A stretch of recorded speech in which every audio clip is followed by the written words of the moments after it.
Welcome to West Virginia Sports Connection. We're coming to you from Adelphia Sports Bar and Grill in downtown Charleston, West Virginia. I'm your host, Tracy and Carl, and I'm joined by my co-host, three-time NFL All-Pro, Carl Lee from the Minnesota Vikings. What's up, Carl? Hey, man, just another busy day. Man, football in West Virginia, it's always fun this time of year. Last time we were on the show, West Virginia had come off a pretty bad loss to Iowa State. They were going into the bye, and I asked you a bunch of things like, how does a team prepare? Well, whatever Dana Holgorsen did, it must have worked because they looked like they had at the beginning of the season, and this time it didn't look like they took their foot off the gas pedal in the second half. No, and I really think, I don't think Baylor was a very good football team. Clearly, early on in the game, you could see their receivers, they weren't interested in catching the ball over the middle. So this was a good win for WVU, but I'm not sure Baylor was the test to say, okay, we've rebounded completely. But it's a good confidence builder and something that I think they'll use going forward. If I'm a coach and we put those kind of numbers up, and the reason you put those up is you don't want to take your foot off the gas. You want to make sure that you make a statement so everybody in that locker room feels good about that win. So when in previous shows we talked about, now the film's out on West Virginia. So even though Baylor's not, a great team at this juncture, it's out there now. So when you have a performance like that, is it exactly what you said? Is it the confidence builder? Is it just catapult you to the next game? It gives you confidence going forward, but it doesn't necessarily solve the issues that you have. If you can't defend the run, if you can't protect the quarterback, and while you beat Baylor and you beat them well and you somewhat protected your quarterback, it doesn't change the view of a team that's as good or better than you. That's where the film comes in. You can send a film to any team that you can clearly beat, right? And you don't have to worry about it. It's those teams that can be close to you and or are better than you. When they see the map of how you win a football game against a WVU, a Marshall, whoever it is, I mean, it's out there, and you can't take it back, and you have to fix that problem. So they're coming up against Texas this coming weekend. And Texas, until last week when they lost, were ranked 6th in the country, and they said, oh, Texas is back. And Texas, man, it's the richest university in the country, and so they can get all kinds of athletes. How does the WVU, stuck here in West Virginia in Morgantown, how do they compete with somebody who has that kind of resources? You're always going to get certain kinds of players. I mean, schools, no matter where they are, I can give you an example. There was a young man by the name of Isaac Holt who played with me in Minnesota. He covered Jerry Rice in college. The Vikings drafted him because he covered him. So there's talent everywhere. So you can get that in the pros. You can get that in college. You can find that guy that someone else thinks is like too small. I mean, WVU recruited me like one day and said I was too small. And I was 155 pounds, so I get it. So these teams, they're going to get talent. I mean, you've got a Greer on that football team. That's a guy who you're talking about can be a top draft pick and could possibly play on Sunday at the quarterback position. So talent is spread out. There's so much talent out there that everybody's going to get their share. I thought they looked pretty good this week. The one thing I saw Greer do, he got rid of the ball, but there was one play where he lost like 20 yards, and all he had to do was throw it out of the end zone. I mean, that's got to drive a coach nuts. You're a former coach. I mean, what do you tell the guy? You look at him and be like, why didn't you throw the ball? You see it on Sunday. You see guys hold the ball on Sunday. Kirk Cousins is driving me crazy. He fumbles the ball every time he gets hit as a quarterback, and I'm like, dude, throw the ball. So, but not being a quarterback, it's kind of like telling the defensive back that you should be able to cover that guy. It looks like it should happen, and it's simple just to cover the guy. But when you're actually out there, it can be a challenge. Well, I want to switch to your alma mater. I want to talk about Marshall. They're coming off a bye week. We talked about how West Virginia prepared for coming off their bye week.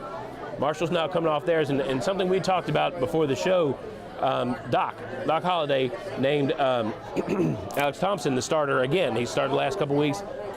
Green was the starter for the first 4 weeks. He's healthy now. Thompson only came in because he was hurt, but is he healthy? Is he ready? Or is it because the team's now looking pretty good? This guy's got an added dimension of running the ball. Thompson, that is. What makes a coach make that decision to stick with him? Is it just kind of a gut feeling? It is a gut feeling, and coaches and players are superstitious too, as well. So if you can get on a run and you've got a quarterback who's controlling the offense and you're winning, it's hard to go back to that guy that you're like, I'm not really sure. So whether he's healthy or not, this being a bye week, if you're going to make that change, this is the week to make the change. Bye weeks, crazy things happen in bye weeks. Guys win and lose positions in bye weeks because the team now is really looking to make their move going forward after that bye week. Well, I know Southern Miss is pretty tough on defense, and Thompson's going to have a challenge this week going down there. But, I mean, I've watched him progress. I was at the game when he first came in, when he first played, and they had a lead, and then they lost it, and they didn't look very good that game. And then it's almost like a 180. It's like a light bulb went off. Is it just repetitions? Is it just the weeks of practice that he gets with the number ones? Well, when you get thrown into a game, when you know, as a starter for the first time, it can go south in a hurry, you know, because you in your head you're like realizing, oh, I'm going in and I'm getting ready to play. Great. And then you're out there, and then it's like you have a bad play. Now the question is where's that mindset? Can you shift your mindset and say, let me put that behind me? Or are you constantly thinking about that, and that just mounts on one after another, and before you know it, you've had a bad day. But you get back in, you understand the mistakes you made, you settle yourself in, and then you can play. Well, he's played well. There's no question about it. But I think, you know, looking back at it, they're running for more yards every single week. It seems to be now we're going to run the ball first, and it just seems like it's opening everything up for Thompson. Well, whether it's playing off of the pass or playing off the run, if you can do one of those really well, teams are forced to press to stop that thing. So if you're pressing to stop the run, they're going to have opportunities to throw the ball down the field. If you're throwing the ball a lot, there should be places where you can benefit by running the football, draws and all those kinds of different types of plays. So everybody wants to mount some kind of steady offense on one side, whether it's run or pass, and then that change up is that big play you're looking for. Where do you see this Marshall team going? I mean, they're 5-2 right now. Where do you see them going? I mean, I'm pretty sure they're going to go to a bowl game, but where do you see it? Are they going to win the conference? Do you think that? I'm not sure yet if they've got the pieces, or let's just say if they have the pieces, if they've been able to place them yet in the right places. I think they're still trying to match players in positions that's going to make them better.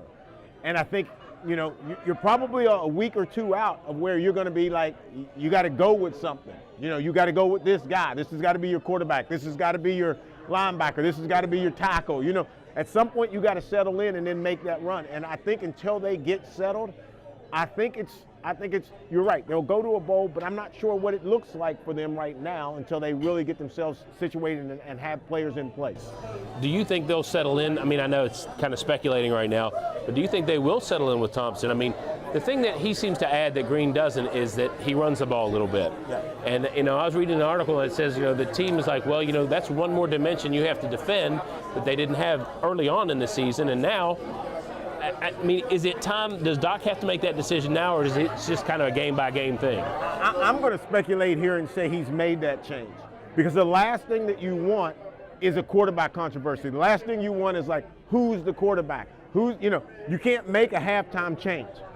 If you make a halftime change, then all of a sudden now, both quarterbacks are trying to figure out who's going to play, who's going to win the job, what merits me being the starter versus you. So the worst thing could happen is you try to play two quarterbacks and now they're battling. To me, I think the change has been made. I think they're going to stay here and ride it out the rest of the season. Well, all right. Well, we're going to have to take a commercial break. Listen, if you like what you see, you can check us out on Facebook, on YouTube. We're on television on Network West Virginia on Thursday, Friday, and Saturday. You can also catch us on iTunes. And if you really like what you see, we're looking for sponsors for the show. And don't forget, you can check it out on our website at wvsportsconnection.com. Don't go away. We're coming back with Chris Massey, former NFL player. We'll be right back.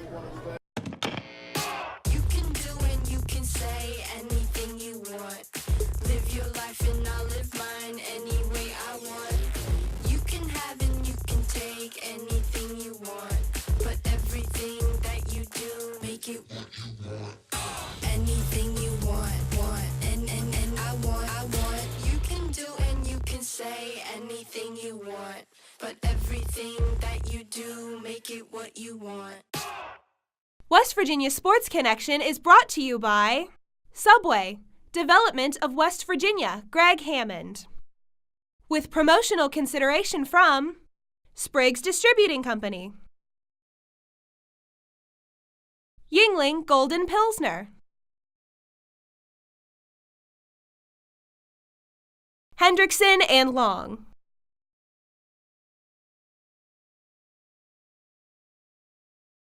Welcome back to West Virginia Sports Connection. When we went out, we were talking about Marshall University, and there's no better way to introduce Marshall University than introducing our guest, Chris Massey, formerly of Marshall University, formerly of the Los Angeles Rams in the NFL, and East Bank High School. Listen, man, Carl and I, we talked about who we're going to put on the show and how we're going to come up with guests. In the last show, he said, I can get Chris Massey, and I'm like, all right, great, let's do it. So here you are. So thank you, Carl, for bringing him in. Hey, I enjoy him. We've met, gosh, I don't know how long ago now, and every time that we're around each other, we always have a good time. So he's a guy that I always think about. If I'm doing something, I'm trying to have him involved with it. Well, that's awesome. Now listen, I read an article, and for a guy like me who's a sports enthusiast, our show's premised on he's a pro, I'm a fan, and that we come at things from different perspectives. And I read something on you that said, out of playing, in major college football, playing in the NFL, your funnest days were at East Bank High School. Tracy, there ain't nothing like Friday Night Lights at Calvert Field. And, from the time we was little, the tradition up at Eastern Kanawha County is just unbelievable. From, DuPont to East Bank, and, we were bred to get to East Bank High School. That was like the Dallas Cowboys, back in the day.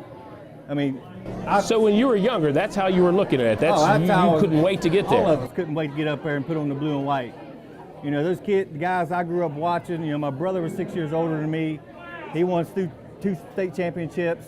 I can still remember the guys. Wayne Burdett, Booty Jack Crowder, all the guys that played before me, and those were superstars to me, and all of us growing up. And being able to grow up and play with your friends all the way from youth league to high school, and it meant something. And then to share in a state championship my senior year, there wasn't nothing better. I was reading you kind of got disappointed on your sophomore and your junior year. You said that you guys weren't quite ready to really go all the way, and then your senior year, here you are. How much pressure? I mean, your brother, you just said, won 2 state championships. Well, now you're there. Was there any pressure? I mean, we knew we had a great football team, and come from East Kanawha County, we always played with a chip on our shoulder. We thrived at the fact that we played 7 AAA schools my senior year. We wanted to go out and we wanted to prove to the state that we were the best football program in the state of West Virginia.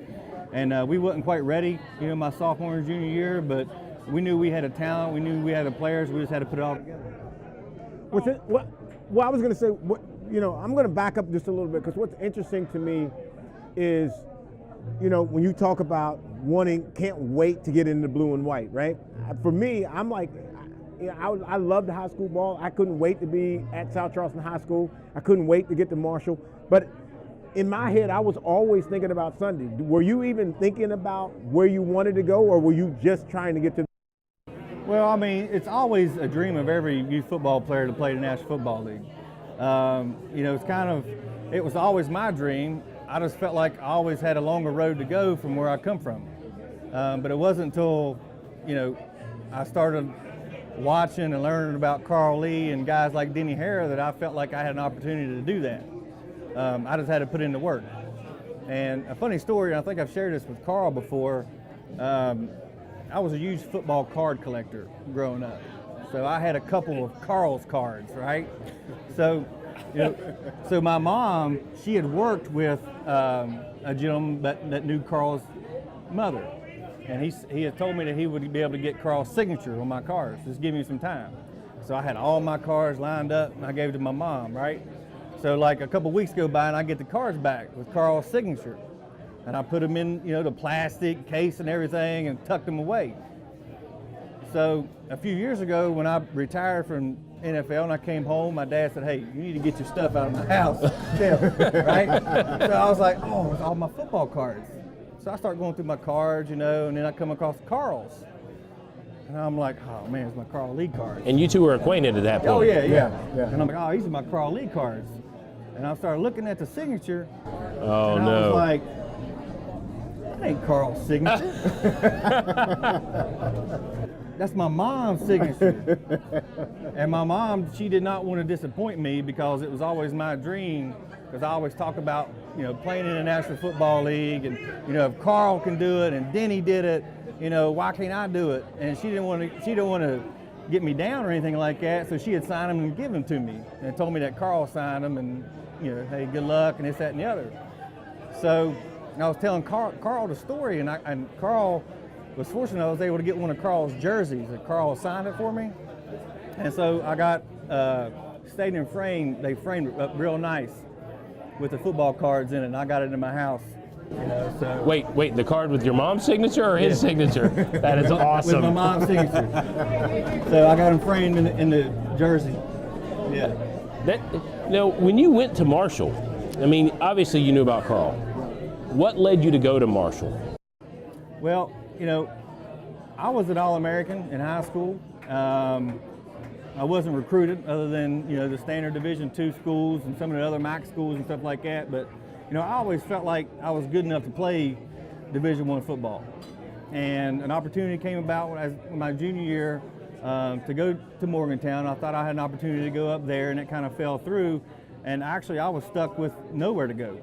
And so I was a really good baseball player at that time. Cal Bailey was recruiting me to state, and I probably had an opportunity to play for Carl. I was going to be a two-sport athlete at state, and right at the last minute, I said, I wanted to go see what it's all about. I just love football that much. I don't think they're that better than me. So I called up Marshall and said I wanted to walk on. I mean, I didn't know any coaches down there. I didn't know anybody down there. I didn't get recruited. So I walked on. I didn't get to join the team until the school started. I didn't get invited to summer camp. I tell people all the time, when I went to Marshall, I was number 115. When I left Marshall, I was a team captain, I was an MVP, and I was a 7th round draft pick of the St. Louis Rams in 2002. That is such an awesome story, because you don't hear, you see all these high draft picks, right? You don't hear your story that often. And one of the things Carl and I think bonded with over years ago is I got to know Carl, and I got to know his story. And getting to know your story, that's kind of what this show is all about. We want to be able to show people, you can do it. And I know he's referenced on a couple of times that one of the problems he has with West Virginia is people don't think they can make it from here. You two are evidence that's not the case. There are players like a Randy Moss who they still work, but they clearly are gifted, and it's easy to see that they're going to be that guy, But then there's more of us every kid can be me. Every kid can be Chris. They just don't understand the work that you got to put in, and the opportunity is actually there.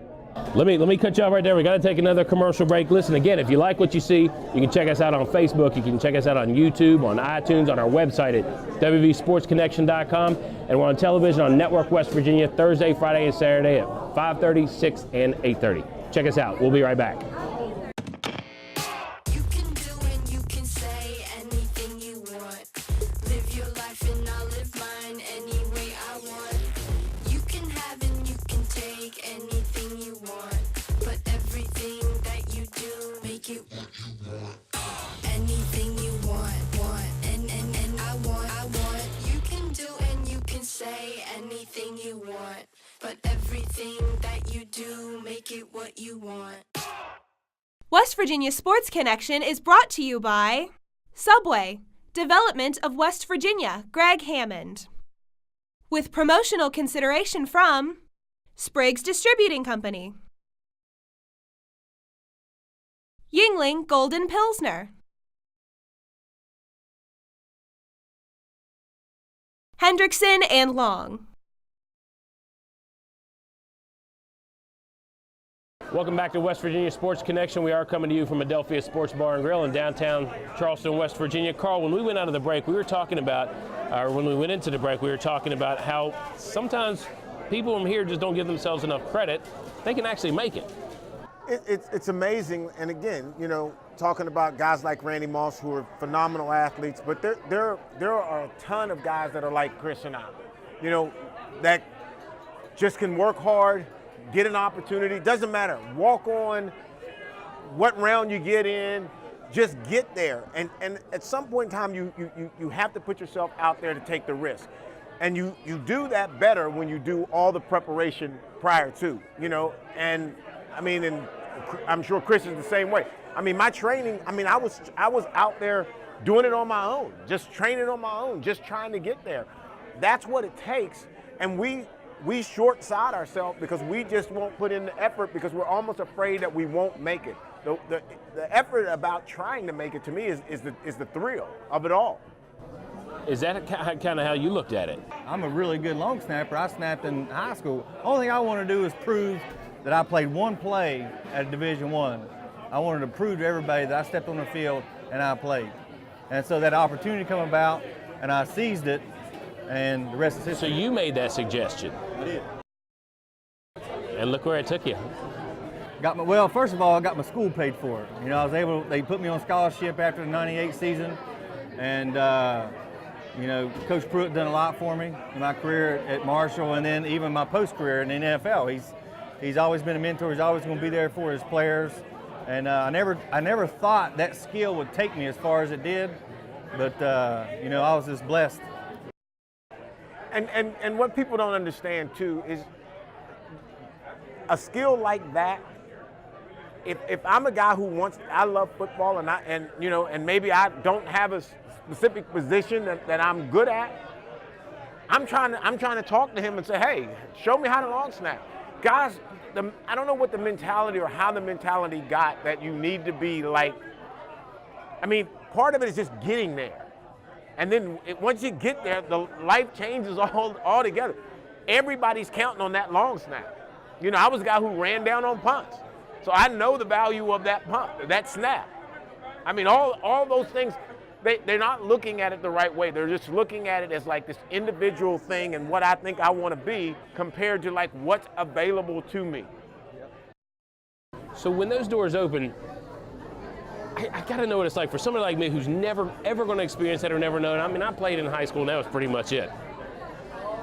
Your first game, both of you, this is for both of you, in the NFL, what is it like going out on that field? First of all, you get a call that you're drafted, right? What's that like, first of all? I was sitting in my parents' living room in Chesapeake, West Virginia, and the call came from Coach Martz. And, to see your name go across the board that you got selected was just, it was unbelievable to share that with my parents and stuff like that. So was there an eruption at your house when you saw it? Did you get the call crazy before it went across the screen? Yeah, I got the call before Coach Martz had called and told me what they were going to take me, and I was just so excited, and I was just ready to get to work, But I had class the next day, so I was at class, at 9 o'clock in the morning. So it's taking advantage of the opportunity that presents itself to you, and I did that. Throughout my college career, I earned a master's degree because I could snap a football. I went to play in the National Football League. I was considered a different type of snapper when I entered because I was smaller, I was more athletic, I could run, and I could cover and make plays. So teams actually had a game plan against me, to cover the punt. They always had, a big defensive tackle one-on-one, if it got to the point that they couldn't block me and I was covered and making plays. So that was respect. And number two, the chance to play offense. We kind of touched about this a little bit. So, my rookie year, I was a fullback for the first 5 years of my career in St. Louis. And so we're playing the Raiders. And mind you, I always went to meetings. I went to individual period. I ran scout team, this, that, and the other, but I never would have thought in a million years he'd put me in on offense in a game. Well, you only dress, 53 or 46 and 53 on the active roster, so we had our starting fullback was hurt, and then our move tight end got hurt in the game. And we're playing the Raiders. Rich Gannon, Jerry Rice, and all these guys. And it's first down alert, so I'm over there warming up, for punt. And Coach Martz is hollering at me, and I'm like, why is he hollering at me? It's first down. So I run over there, and he sends me in the game, and you talk about having a brook trout look. I'm in a huddle with, I'm in a huddle with Kurt Warner and Orlando Pace, Torrey Holt, Isaac Bruce, and Marshall Falk. And then, Kurt calls the play. I write 80 BIM. And I'm like, oh, wait, I know that play. I know that play. And then Marshall goes, all right, Massey, let's roll. And then when Marshall said that, I was like, okay, let's go. I had the end man on the line of scrimmage. Well, they shifted into the Nova front, and guess who walks down? Bill Romanowski. I'm like, oh man, not on my first play. Not on my first play. So calls the play, Bill comes up, and I kick him out. We get an 8-yard gain. I finish the game. I end up starting the next week. Marshall had 188 yards and 3 touchdowns. I graded out at 97%. I played 37 offensive plays. Never took a snap in practice. But I went to the meetings, I paid attention, I took mental reps, just like they tell you, and when that opportunity comes about, I seized it. So you just it is truly the mentality, the next man up. You were the next man. I was the next man up. Carl, what about you? Well, I want to play off of something he said, because I just got asked. I was coming from youth football practice, and one of the dads said to me he didn't know that I had played for the Vikings, and he said, what was that really like? Was it? I mean, what? How did that just work? Like he didn't even really know how to phrase the question really. And I said, well, crazy as it sounds, it ends up turning into like just a regular job. You punch the clock. And you just go. That's so I know it hard sounds for someone crazy. like me to believe, it sounds though. crazy, but you say I got to go to work. I mean, everybody says I got to go to work. I got to be at work at such and such. I got a meeting at such and such, so I got to be at work at such and such, right? I mean, that's just how it was. But what's crazy is it turns into like no different than high school or no different than college. As great as the names that you play against, I can remember, to his point, I'm going man-to-man against Jerry Rice. And Joe Montana's throwing it to him. Roger Craig is the running back that I might have to end up tackling. And I'm out there, and I kind of got to realize that this is just like somebody who I'm playing against in high school, or somebody I'm playing against in college. And you just blend into the mix, and you just do it. It doesn't really matter. It matters when you say the name, like Jerry Rice. Oh my gosh, I got to cover him all day. And then you just go and do it. And you don't win them all, but the ones that you win, you're happy about that. It does. It just really just becomes like normal. Pro ball was no different for me than high school.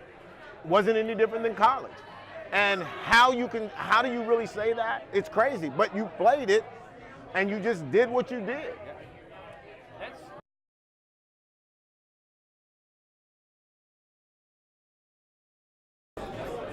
Are you not looking at him? That's not Jerry Rice. This is number 80. I just got to cover him. Well, and I think Chris will agree with this too. One of the things that you do is, like, I'm always making the case that if I get beat, I'm more than likely did something wrong. You didn't beat me, and so. As great as Jerry Rice was, and Hall of Fame and all that, I had to treat him like he's just another guy, and so, he got that catch. He got that catch. He might have 9 catches, and I'm still thinking he just got that catch, because you couldn't ever leave yourself to say he's Jerry Rice and oh my gosh. You just couldn't do that. When you start looking out there and you're like, okay, I got to block this guy. I know who he is, but when you go and block him, he's just like anybody else that you block.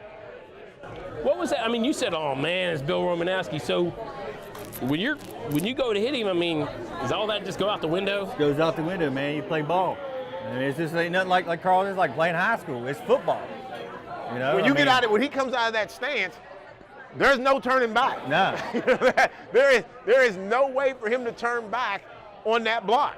So he's going to feel that contact some kind of way. So you might as well make it as positive as you can and hit him, and don't let him hit you back. That's crazy when you look. They're giving us the time. We're running. Listen, man. Chris, will you come back again? Anytime. I've had so much fun sitting here talking to you guys. I mean, it's just like I'm a kid in a candy store. I'm just listening to your all stories. So listen, if you like what you see, check us out on Facebook, on YouTube, on Network West Virginia, and on iTunes. And we're always welcome sponsors. You can contact us at wvsportsconnection.com. We'll catch you next time.